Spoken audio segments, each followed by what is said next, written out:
And good evening, everybody. It's time to go to MaST again. You're not standing in front of an old man. You're standing in front of 5 old men right now. And fortunately, you don't have to explain what's going on tonight because we're going to do all the splaining. So tonight, I have the regular crew here. We got Nick, our sea lawyer, Mike Zeisimer, and Marco Ayala. Unfortunately, our other counterpart, Julio G, could not make it. He had a concert somewhere down in Puerto Rico, I think he had to attend to. He was singing, so. He's a big rapper, right, guys? So tonight, we are very, very fortunate. We have Mr. Sean Plankey, who is here to enlighten us, and hopefully we can enlighten him and not embarrass ourselves too much by being in his presence. So, welcome, Sean.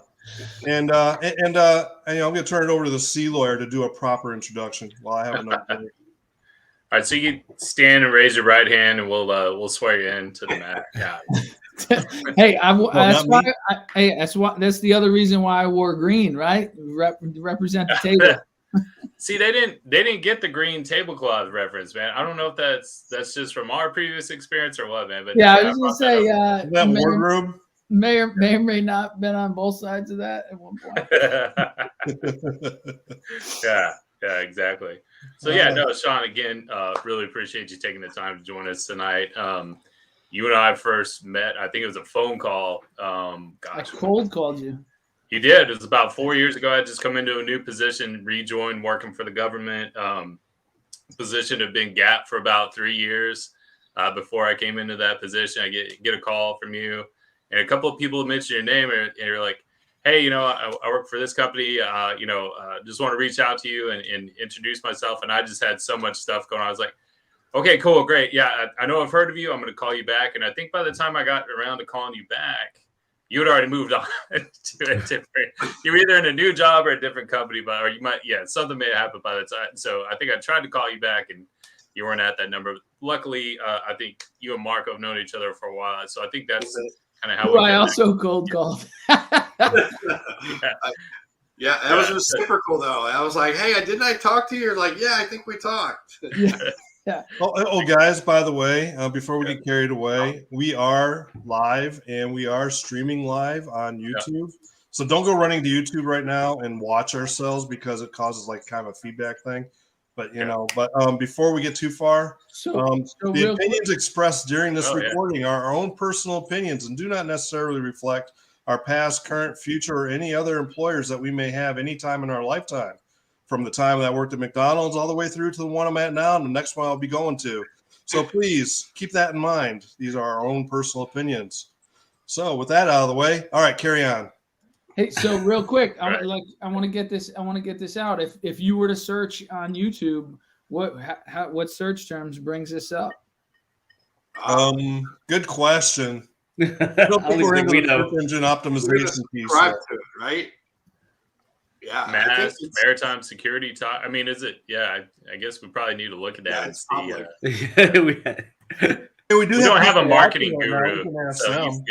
We're staffing up though, right? We're building up the MaST YouTube. We're on. I got it. If you do MaST maritime. There we go. Oh, nice. Yeah. There we go. Look at that. See, Sean. All right. Tips from the pro, man. Oh, hey, there's Marco. Don't forget to click subscribe. Thumbs up at the bottom.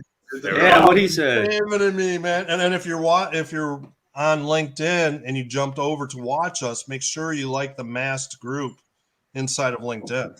So double down. Double down.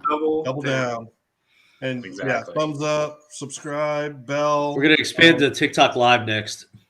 That could be kind of hard. It's like 1 minute long. We actually can talk about the TikTok angle during this call. I think that might be covered in that last section that we're looking to get into. So exactly. So Sean, I think the first time that I'd actually had met you was years ago when you were at an oil and gas major. Yeah. And that's where I think we had originally met, and we were supporting at least discussions around like the Area Maritime Security Committee, and then that's when Nick came into the Outer Continental Shelf, and Anyway, so we did talk through there, but I remember meeting you when you're representing the oil and gas side on the asset owner. So it's been great talking to you and discussing security from many different aspects. So bring a lot of wealth, and this is going to be a fun talk. This is a fun discussion for sure. I appreciate it. Thank you. Yeah. So, and I think that's a great segue, Marco. I think kind of into our first question, because in a way I've kind of been watching you. I feel like, you and I came from similar backgrounds, but just watching you feels like you're a few steps ahead of me. And so, when you first called me, I was kind of like, man, this guy's really excited about cybersecurity. I guess I better learn a little bit more about. But so, can you just tell us, what was it about cybersecurity? What got you into it, and just how you developed this passion for it? Yeah, totally. So we're gonna go in the Wayback Machine here. When I was in when I was in high school in the '90s, Cult of the Dead Cow and all that had just come out, and all 2600, which is ironic because I've subsequently met Mudge and worked with Mudge after growing up and seeing him on the cover of Newsweek and being like, "Whoa, those guys are so cool." I actually got a chance to work with him later on. Nice. Later story, but that was kind of cool. But I was, they started my parents were both computer programmers on the mainframe, mainframes, insurance companies, all that. And so I was always, dabbling in 8088s, XTs, ATs, that type of stuff growing up. And I wanted to, I would do pranks on my sister, like writing batch files that had made her say, she wasn't smart or something like that. Probably not as nice terms, but you had to press any key to continue. So it was like, press yes or no, but you had to press yes, right? Things like that. And then going into high school in the mid '90s, frankly, I just started trying to break the security systems at school so I could browse the internet and use the internet connection right at the library and at the school. So that's like what got me into it. I thought it was really interesting. Then you do different things like trying to mess with payphones and get soda machines to give you an extra soda and silly things like that. Was where I started. It really got that interest. But then I went to the Coast Guard Academy, and I essentially did it. What's that? I apologize. You did the full 4-year program too, not the 17-week camp like I did. That's right. But I essentially didn't really get to do anything with computers at that point for a 4-year, or just very lightly. So then when I went on ships, got to sail ships in Alaska, and on the Great Lakes, and I started getting back into computers. Went back to grad school, computer science, and then ultimately at NSA Cybercom, where I got to be the weapons chief for offensive capabilities, and that really brought me back to the cutting edge, and I've just kind of used that as a launch point from there. Wow, awesome! That's cool. It's impressive. Yeah, definitely. The beginning of your story reminded me of that movie Hackers with Angelina Jolie. I love it. Zero cool. Zero. Crash override. There you go. There you go. No, I have a couple friends actually that send me a text. I think it's if I remember right, it's September 9th, right? Where he's like, the taking down the largest hack in history, in the beginning of the movie. And then ironically, the what was Hackers all about? Hackers was all about flipping over ships at sea. Yep. Right? Like that was the hack. I did not remember that. I only remembered Angelina Jolie, to be honest with you. We know why Mike watched it. When Golden Ray happened down in Georgia, I was on the National Security Council at the time, and during my time there, we had a bunch of very maritime focused players. Josh Steinman, Tyson Metters. You guys know some of these names. Like when that happened, we were all like, "Is this the movie? Is this real life?" Replaying it out. Yeah. I mean, it wasn't called, Da Vinci. And frankly, we'll never know if that's what actually happened, unfortunately, at this point. But yeah, that was what was flashing in our minds. Wow. Yeah, definitely. It definitely has an influence, and it comes back up. But yeah, no, I appreciate it. So, I mean, so you kind of hit on it a little bit, just describing some of your background. But like you said, you've gone from the military side of things to private industry to back to federal service, back and forth. I mean, in terms of somebody that's seen, the broad range of cybersecurity and the involvement in there. Yeah, I mean, for me personally, I don't know, I haven't met that many people, but for me personally, you're one of the most the most diverse background when it comes to, experience across this. So can you just talk a little bit about, how this, what are some of the similarities you've seen and how people are approaching this, especially when it comes to these type of emerging threats, cybersecurity, and even some of the other ones that have come across in some of your work. Yeah, sure. It's interesting you say that I've been in and out of multiple industries. I have. It's so I care about cybersecurity, but then more so maritime cybersecurity, and I think that falls under the nexus of really national security. And that's something that I don't really believe that most Americans understand that, right? Like how much maritime security creates the economic status that we have that allows us. That economic status then allows us to have the best military in the world. That allows us to be the superpower that we are. That gives us then the freedom as citizens to do what we want to do. And so I feel like in my career, I came back from Afghanistan and Cybercom and got back to the Coast Guard, and I hit a wall, right? I was like, we should be doing all this cyber stuff. Boom, hit a wall. So I turned right.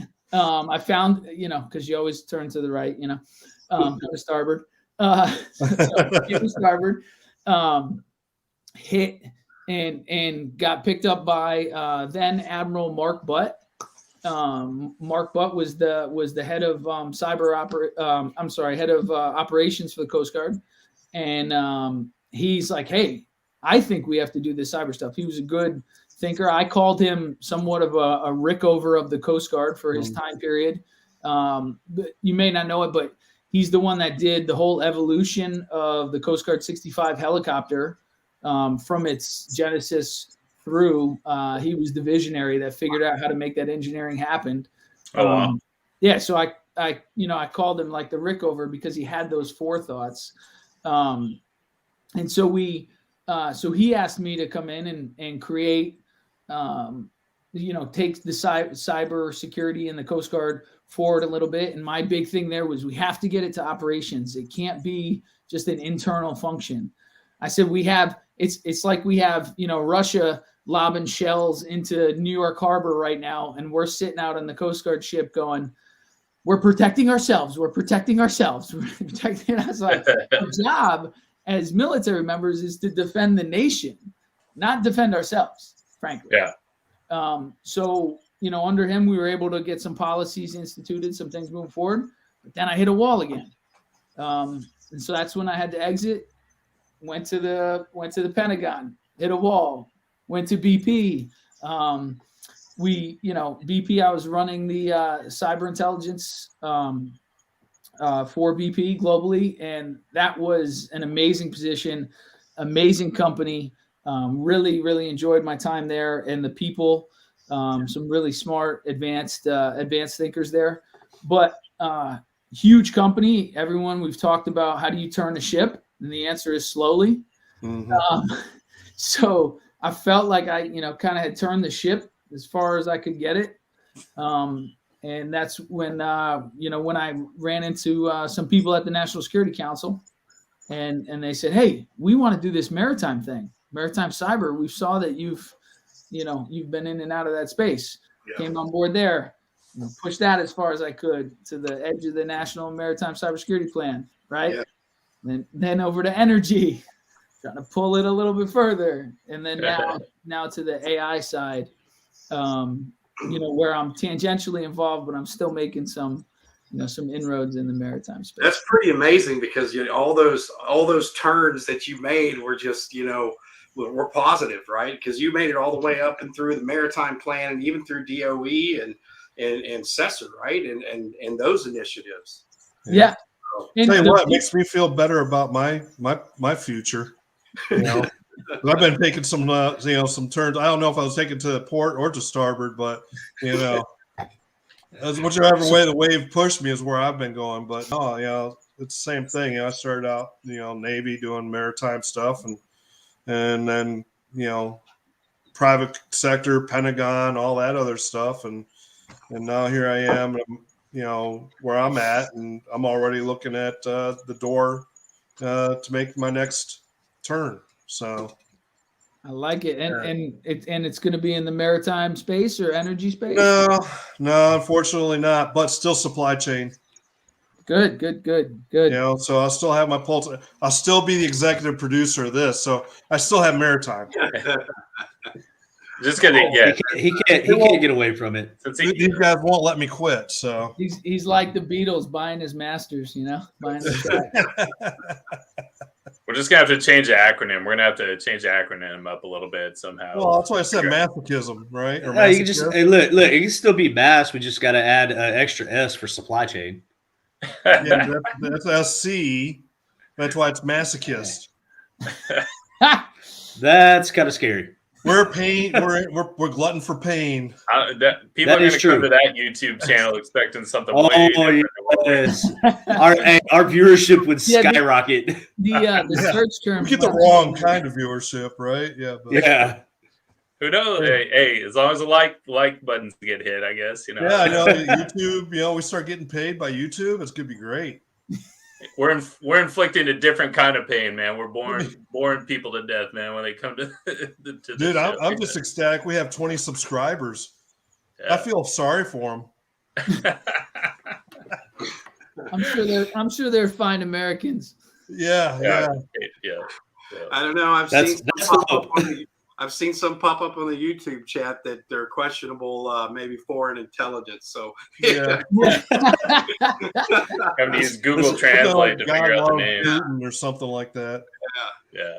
Let's track down the IP addresses and try to run a background check on them. No, it's after 5. We do that in the morning.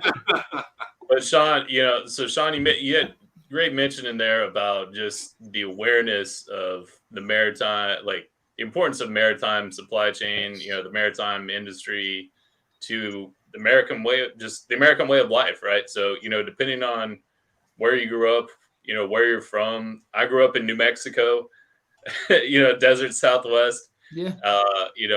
No idea what the maritime, the influence of the maritime industry had on what price of gas in New Mexico. Growing up, joined the Coast Guard. Come to Louisiana and see lift boats for the first time. And all the things that go into offshore oil and gas. And my father was even offshore oil and gas. He was a petroleum engineer, so he knew all this stuff. It's kind of like, that's why. That's why we do all this stuff, but you kind of realize what all goes into, the products that we utilize every single day and, getting to that. But, the funny thing is, like, even the people that do grow up in some of the port cities and on the coast, even them, sometimes they just don't even recognize that, it's not something they're involved with every single day. So yeah, just, who has boats, right? Yeah. Rich people. Yeah. Most people are like, hey, that's the water. It's pretty, but like, I don't do that stuff. That's rich people. So they never get the up close view, and then they never get to see the harbor and the containers and the movements, that you would normally see if you were like on the water, right, at sea level, engaged, right? Yeah. Hey, absolutely. Yeah. No, so so Marco's put a couple of questions in the chat there. I don't know if you can see those. Yeah. I'm gonna get killed if I don't answer Tyson's and Cliff's questions here. There we go. So for those of you who don't know, I'll give a few shout outs here. So Tyson Metters is he is the one of the Is that Matters? Genius brainchilds of national maritime cybersecurity policy. We first heard of each other back when we were both at Cybercom at the time, working some maritime related things, and then ultimately connected when he was on the National Security Council before me. Where he wrote, the maritime portions of the national security strategy, right? So, all credit, full credit to Tyson and his, prescient thoughts there that really, have made a change for positive for our nation. So to look at his question, if I was king for a day, there you go. If I was king for a day, which of the orgs would I've worked in would be the lead. You can also defer to the Navy. Yes, Navy. Yeah. So I think about I do think that obviously I'm going to answer my my roots, right? I have to believe that it is the Coast Guard, and I think about when I think about these things, I'm going back to, so if you think of how the government's structured, and the government has now sector risk management agencies, which previously were just called sector coordinating councils, and under PPD was it PPD 21. Yeah. The one that has the reason I say Coast Guard is because it is the Coastal Maritime Authority. It also has the law enforcement capacity, the regulatory capacity, and it has the intelligence capacity, right? As a member of the intelligence community. Most people think the Coast Guard just has 11 missions. It actually has 12. It was codified in 2003, but nobody's ever updated the publications to acknowledge that 12th mission of intelligence. We can talk about that another time. But it's like classified, right? Can't be on any publication. No. Intelligence. We don't do intelligence. Yeah. Intelligence. G14 classified. Yeah, exactly. Yeah. So I say that, and I don't say the Navy because of the Navy's lack of knowledge around the port environment, right? Yeah. So while the Navy is in, Washington, Bellingham, Washington, and Charleston, South Carolina, and San Diego, and Jacksonville, and New London, Groton, Connecticut, right? Newport, Rhode Island. It's frankly not really in places like Baltimore, Maryland, right? Where there's a Coast Guard unit in charge of it, and there's a C&O canal there, right? Like that's also the largest port in the East Coast for bringing motor vehicles into the United States. So for ROROs, roll-on, roll-offs. Yeah. The Navy just doesn't have a presence there, and they're not built for it. That's where the Coast Guard is legally structured for, but not resourced to handle. And we can talk about whether it's their choice that they're not resourced to handle, or whether it's the nation congressional presidential choices if they're not resourced to handle. But the legal framework and the ability to respond and act is there. No one else has that. Well, the Navy, part of the military, it's restricted under Title 10, right? So, yeah, they're not allowed to do, inside U.S. territorial areas, so much as Coast Guard is. you would have to change. You'd really have to grow NCIS if you were going to do that, right? Because NCIS would be the legal authority that could do something in a Navy controlled maritime area. So you could say like the port is a Navy security zone and therefore NCIS could have an authority, but just NCIS, I mean, despite what the television show shows you, just does not have the capacity to handle something like that. I don't know. I mean, all the plywood ships that they build and spray paint to make them look like Arleigh Burks, it's hilarious. I quit watching it after one show. After one show 17 seasons ago. Yeah, I was like, So, Sean, if I may, real quick. So, you said Coast Guard, which I mean, I think a lot of people would agree with you. But then you also got CISA in the mix. What's your view between those two organizations and their roles and their resources and all that in the maritime environment? All right, I'm gonna. So I love CISA, right? paid advertisement here. I like Jen. Jen Easterly, the director, is excellent. No comment. Human being. I knew that was coming. Yeah. But the issue with CISA is, hey, you can't swallow the internet. And I used to talk to Chris Krebs about this too. I'm saying, like, you can't do everything, right? Yeah. CISA's purview is so large. When we go back to sector risk management agencies, CISA has 9 of them, right? Or no, 8. They have 8 of them. So you're going to do all of those, one of which, by the way, is nuclear. You're going to do all of those, and you're going to do the maritime space. Like, you can't swallow the internet.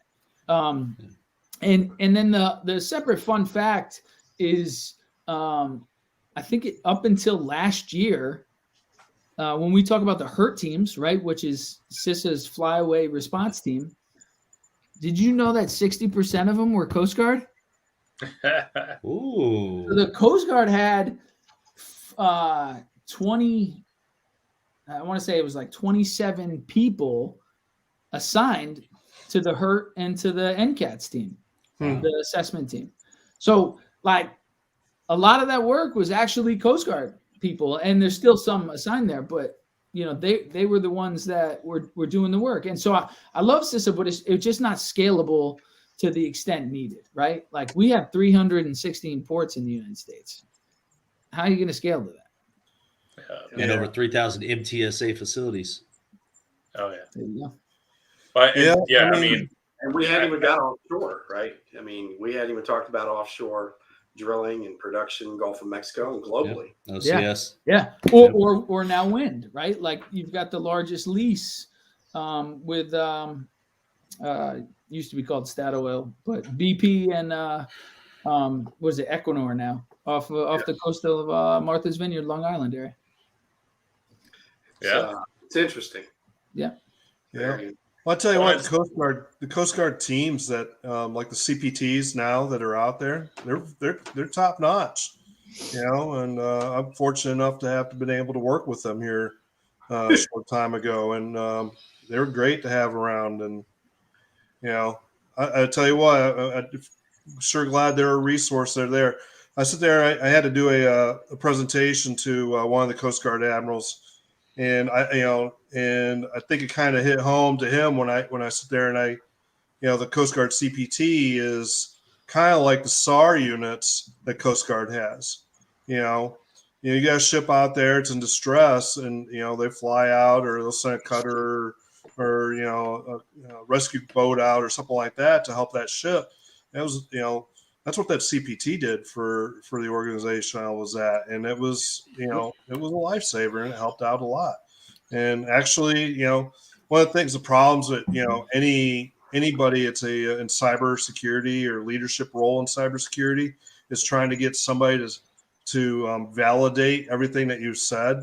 And when I had Coast Guard Cyber show up and say, yeah, Chris knows what he's talking about, and you should listen to him, because here's the same recommendations we've been, that Chris has been telling you. You need to do them, So, they have that authority, and then they have the ability to help save as well. So it's great. No, Yeah, absolutely. you bring up an interesting point with that, Chris. At least in my mind. So I'm the physical guy, right?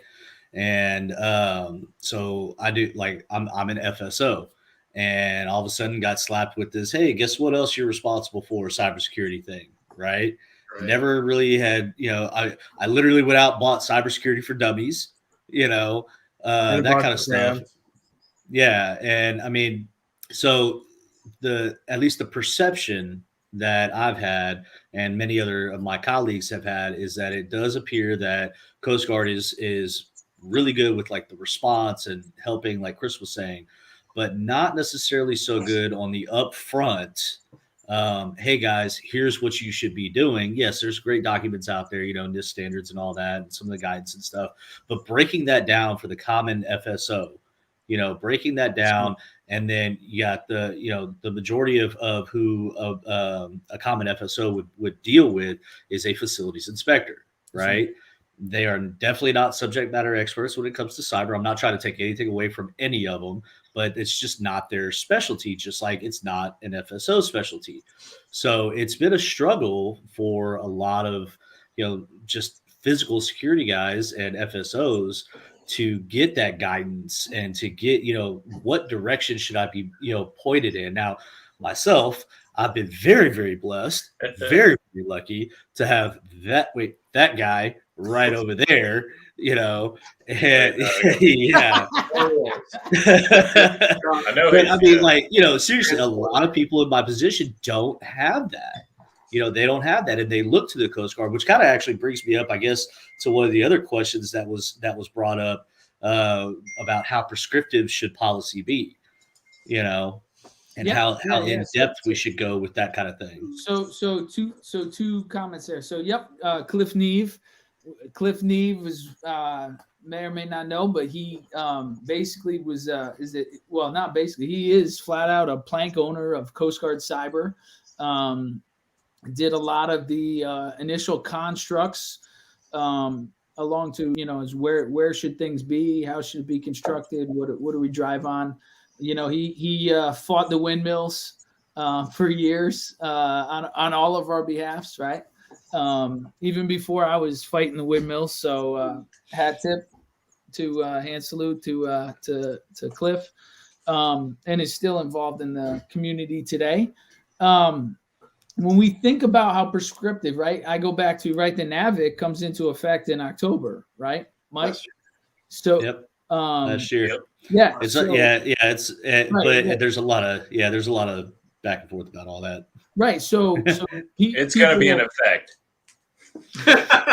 So I'm just saying. No, I mean, so people were showing up saying, "Hey, here's my plan that has, cybersecurity into it. Is this good?"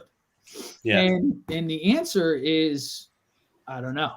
I think so, right? Because those marine inspectors haven't been schooled up at all on what good looks like, and to me that's unfortunate. And we knew this was coming, right? Like that NAVIC actually was written 5 years ago. I know the original author. He's a good friend of mine. And it was pushed for 5 years. And yet the service still didn't do anything to build a training plan to train its people. I mean, that's an issue. And so I think about that, and you think about how to get to Cliff's question, right? Of how prescriptive should policy be. I go back to how great are the national security threats, right? If the national security threat is that great, then the policy should be very prescriptive, right? And I think of what the CCP is doing around the world, and to push into our maritime port environments here in the United States, right? And what they're doing to affect and own our supply chain, right? In that case, that threat is great. We should be doing more there. But but you can't do the policy without having a brokerage, let's say an agreement, a commonality with our the port partners, right? Yeah. Like, well, I think to be honest with you, you see a lot of these initiating events. We haven't really seen that colonial for the maritime side just yet, where you get security directives being pushed down. I was saying, not Petya. Not Petya is the original colonial, but we didn't do anything about it. We didn't do anything. Yeah. Whereas in the pipeline side of it, we did, and now we're prescriptive going to. Yeah, but the thing is, not Petya it was a nation state, attack that went wrong because it ended up being, collateral damage on most of Maersk and all that. Yeah, that was collateral damage. It wasn't a direct attack on us or any of our maritime infrastructure. So we're like, but at the same time, at the cost of billions. It did. It cost billions, but Yeah. it wasn't a direct attack. Yeah. I agree. It allowed people to kind of brush it aside as, Yes. this wasn't targeted. So I think people were able to just say, well, it wasn't targeted, so we can maybe think about this in a different context. There weren't meetings. There weren't, I guess, congressional hearings and meetings where CEOs were showing up on the doorstep to answer tough questions, right? And did you pay or did you not pay? Those type of questions. So now you've got TSA folks that are guns, gates, guards, dogs, inspectors, now also going down that trivial path of cybersecurity, going out to follow these prescriptive security directives. And I can tell you, the industry is not very happy with the timelines and what's written in there, from the industry organization side of it. So I think Mike's perspective from NAVIC, self-reporting and working with the inspectors is one thing, but having an issue or a triggering initiating event to where things get rolled out without, full understanding what you're doing. So, hey, you got to roll out zero trust.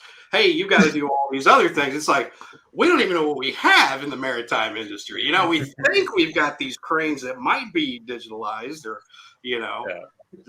So two good points. I want to come back to cranes. Cranes, planes, and automobiles. One of the things that I've actually been driving on, I've been driving on it for a while, but I'm finally making some inroads. I got it in some of the documentation I was trying to share with the major command conference that's going on in the Coast Guard right now. If you're a sector commander, you're in charge of your waterway, right? You're a captain of the port. The Coast Guard has embraced that they're in charge of the airspace over the water, right? Like, they have helicopters that fly over it. They pay attention to what goes on in the air. You pay attention to what goes on in the water.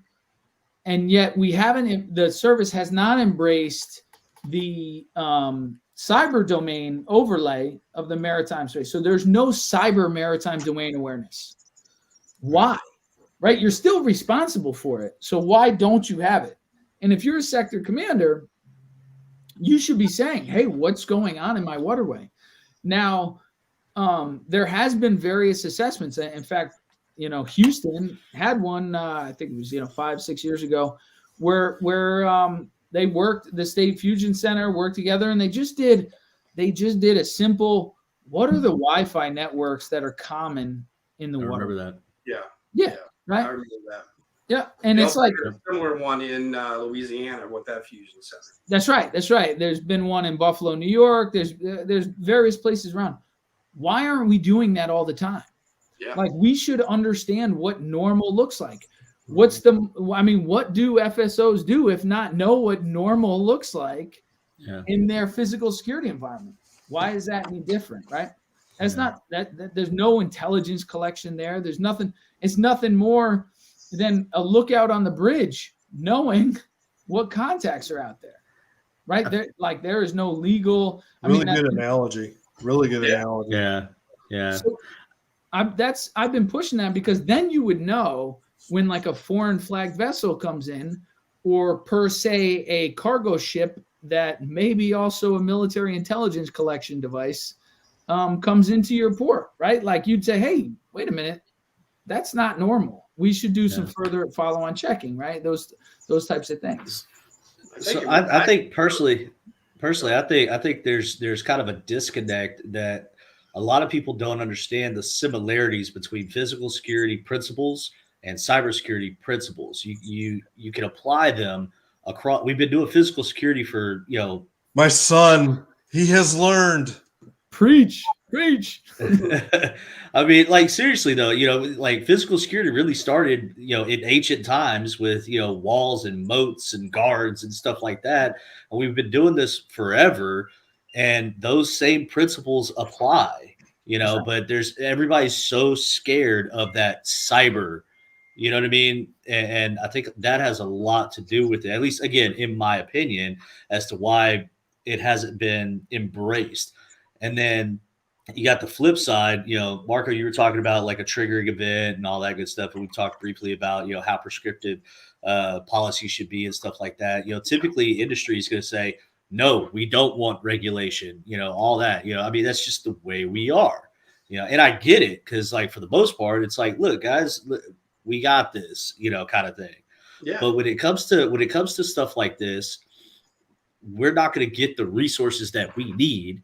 We're not going to get the support that we need from our organizations in order to, actually pay attention and have, various, monitoring capabilities and reactionary capabilities. We're just not going to get those resources unless it is prescribed by law. That's just the flat out of it, because a lot of senior leadership, for one, security is purely overhead. That's it. That's true. It's a cost. Physical security and cybersecurity, purely overhead. It's not a money generating aspect. Exactly. Exactly. And if we don't have to do it, legally have to do it, they don't understand the risk as it is. Or the out of having insurance to cover you. Well, here's the thing. Insurance is pulling back, saying, sorry, we're not going to insure anybody because we had a bad year. Everybody's starting to get yanked. I don't know. Yeah. So it's one. There's a couple interesting threads to pull there. One, I think I go back to the comment I've said for years is like cyber is not an act of God. It's never been an act of God, right? Like, yep. The question is, do we have the awareness to know that it's occurring or know where it comes from? And that's like the key, I think, to our jobs is to, have these like essentially like leads to know where and why things might be occurring, right? You, Mike, as an FSO, hey, if I'm having Ro-Ros come in from a certain area with vehicles, there's a likelihood of, drugs being smuggled in a vehicle. And I know that these are the general people in the port who I think could be involved in that, et cetera, right? Like we should be able to have that same type of intelligence preparation of the environment to understand that in our maritime domain. The secondary play was to go to the National Maritime Cybersecurity Plan. There is a port cybersecurity grant, and it goes all the port security grants go all the way back to the Safe Port Act in 2006. Yeah. But yet, largely, we found when we did our digging on them is that it was like 1% was actually being used for cyber stuff. So when we wrote the National Maritime Cybersecurity Plan, we really tried to change that and force that requirement that DHS investigate and ensure that cyber was a part of those grant awards and actually show preference to it. The problem was those grants were largely paying for like fire trucks and different things. Right. And in some cases, they were paying for them in debatably maritime environments. Yeah. Amen. If you can see the water, then you can put in for a grant. I mean, there was one in West Virginia, just saying. So, that National Maritime Security Plan was really well written, Sean. And, Well, I mean, just we looking at it, what the content and the strategy and moving forward, we're in industry, we're hopeful, and then it kind of disappeared. I don't know if the lines have blurred. I'm not certain, but there's many of us in industry that would like to be able to work off of it, but then we don't know if it's fully supported or is it. I hear people say, "Oh, it's there. It's being used." It's like where we don't hear about the it internet. on the street. Yeah, it's on the internet if you can find it. But the fact of the matter is it's not being completely pushed out, and I find that troubling. Industry wise, especially from a security standpoint, because Chris and I we did a write up on this in the Port Bureau News. What was it, a couple years ago, or right when it came out? A couple of years ago, about a year ago. Yeah, a year ago. Well, it felt like a couple of years ago, but and we were talking to it, as far as how to roll it out, and then things changed, and I don't know. It's a little frustrating. Any thoughts on that? Yeah, so a couple different things that are still going, and who I think our best supporters are. So right now, the energy side is still moving forward. In fact, you have there's a GS-15 in Caesar. Her name is Jessica Perry, prior Coast Guard officer, and she served with the Navy as well as a navigator. And she's doing some of the energy-related National Cyber Maritime Plan work. Really good stuff. Excellent person. I've been really excited about her push forward there. Again, though, it's limited resources, right? But energy and maritime are well connected. You have, I think, on the Coast Guard side, two of my favorite people driving it forward are Jason Tama at the NSC right now. Jason Tama is a director of national resilience. And then also Admiral John Mauger, who's the head of prevention policy at Coast Guard. He's the true visionary and leader there. And then one of my other favorite people is the captain two of them, captain of the Port of New York and captain of the Port of LALB, Zeta Merchant, and then Rebecca Orr. And Rebecca will be an admiral here very soon. And I mean, I've talked to both of them many times personally, and I know that's something that they're paying attention to. In fact, Captain Orr is hosting, which I'll be speaking at, the International Maritime Symposium, which is the follow-on to the one that we held 2 years ago or 3 years ago now in The Hague. How do we get these nations together to develop like partnerships? I mean, in my mind, I'm gonna throw one out here of what I'd love to see.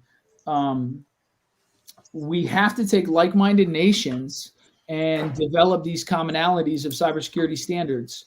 Unfortunately, it can't be through the IMO, and I'll tell you why. The IMO isn't filled with just altruistic, good-natured countries. There are some non-good-natured countries in there. There are some of those countries that have said, hey, I think you should follow my cybersecurity standards, which if you from the 10,000-foot view, look okay. But when you dive in, might not be as well thought out as or in the best interest of the United States. So if we can take these other maritime nations, the UK, Netherlands, I'm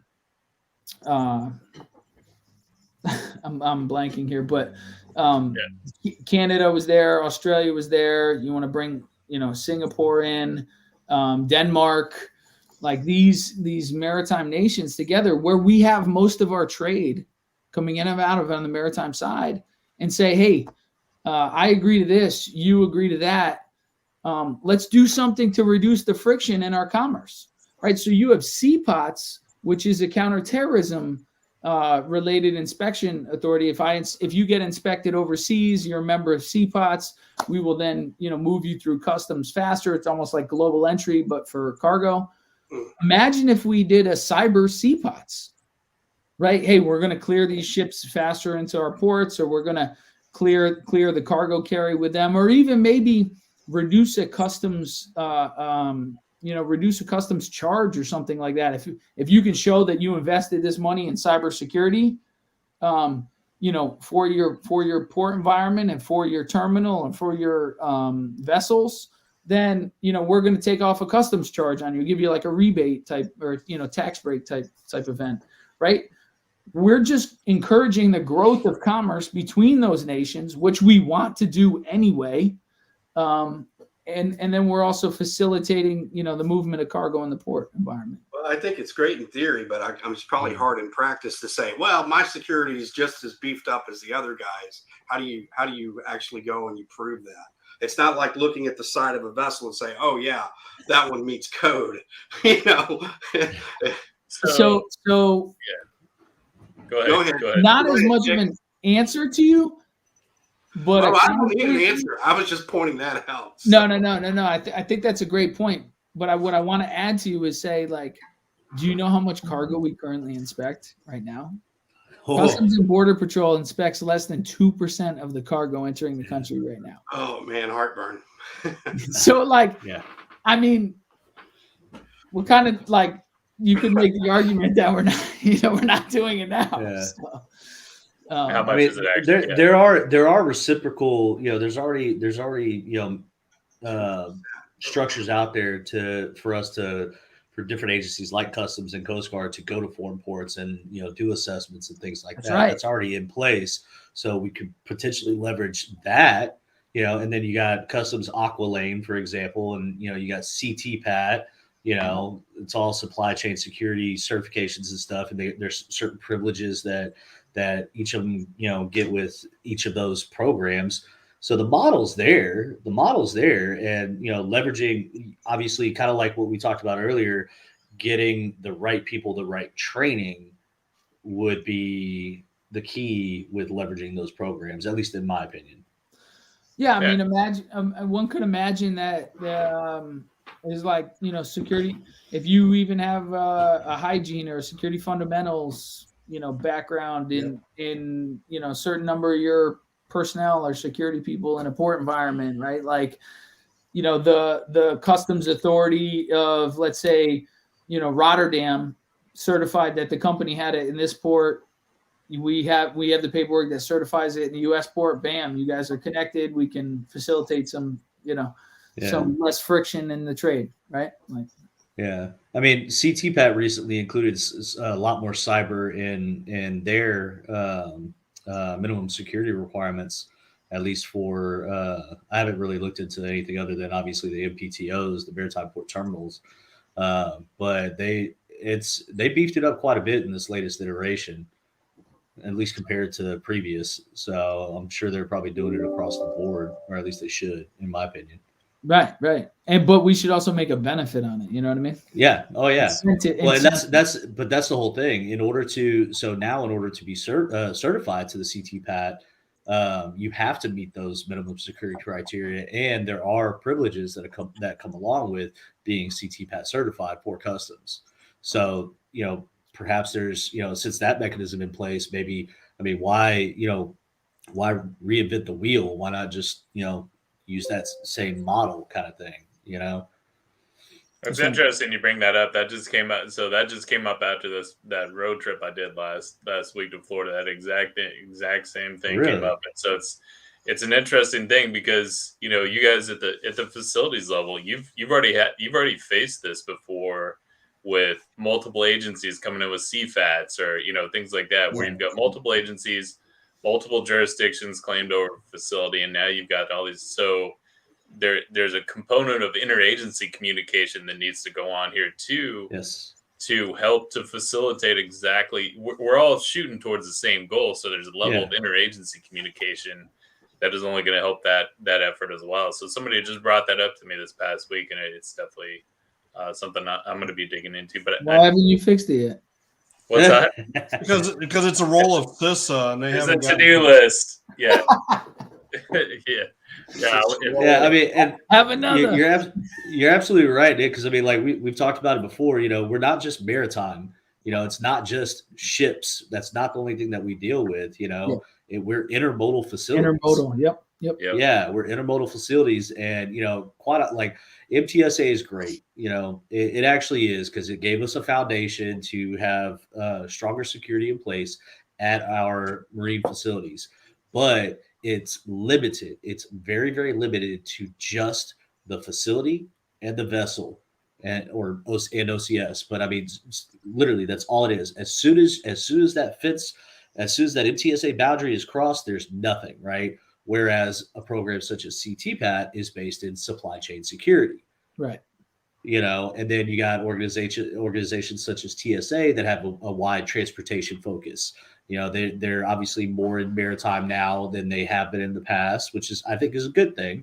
You know, but the reality of it is especially if you think about cyber, you know, obviously that reaches well outside of a fenced boundary.